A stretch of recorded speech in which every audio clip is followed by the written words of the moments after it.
रीता को घर के काम से फुर्सत ही नहीं मिलती थी। घर में सबसे बड़ी बेटी होने की वजह से वह घर का सारा काम संभालती। उसकी माँ अधिकतर नानी के घर जाकर रहती। रीता लापरवाह सी अपने काम में व्यस्त रहती। अक्सर उसका मौसा चौरे उनके घर आता और उससे हमदर्दी जताता।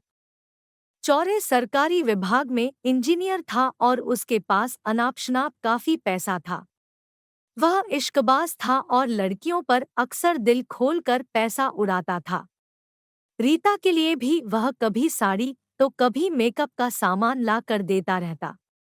रीता को घर में इस सामान के बारे में कोई पूछता भी नहीं था कि उसके पास ये सब कहाँ से आ रहा है।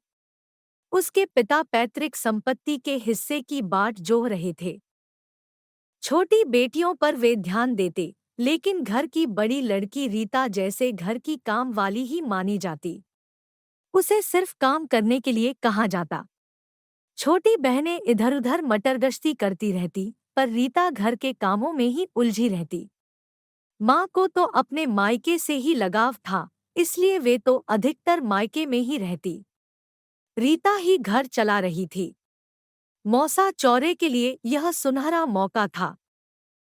वह जब तब आकर रीता से परांठे बनाने को कहता, कभी आमलेट बनवाता। सामान वह खुद ही लेकर आता।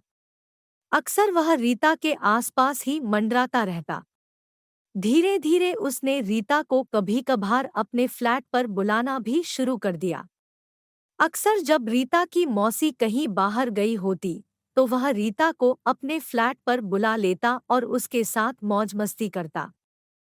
हर मौसा के कहने पर रीता की माँ भी उसे आसानी से भेज देती।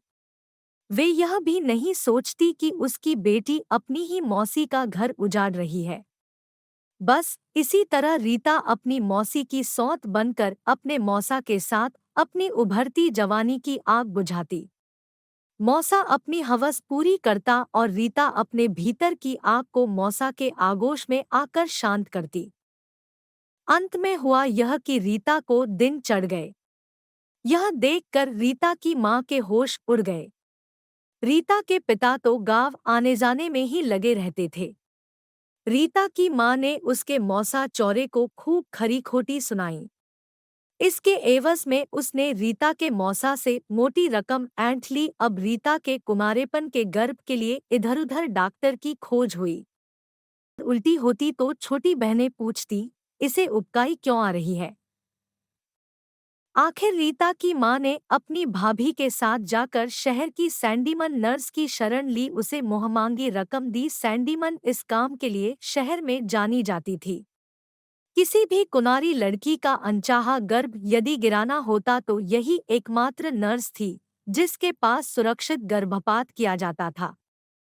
गर्भ गिरा दिया गया, क्योंकि चौरे ने नोटों की गड्डी दी और सैंडीमन नर्स एक अनुभवी चिकित्सक थी। सैंडीमन के सहयोग से रीता को उस नाजायज गर्भ से मुक्ति मिली। वह अब दोबारा अपने मौसा के संग गुलछर्रे उड़ाने को आजाद थी, लेकिन इस बार नर्स ने उसे बताया कि वह गर्भनिरोधक इस्तेमाल करे। अधिकतर लड़कियां पहली बार इन सब बातों से अनजान रहती हैं। जवानी की धधकती आग में वे सब कुछ भूलकर अपना सर्वस्व चौरे जैसों के हाथों लुटा देने को तत्पर रहती हैं।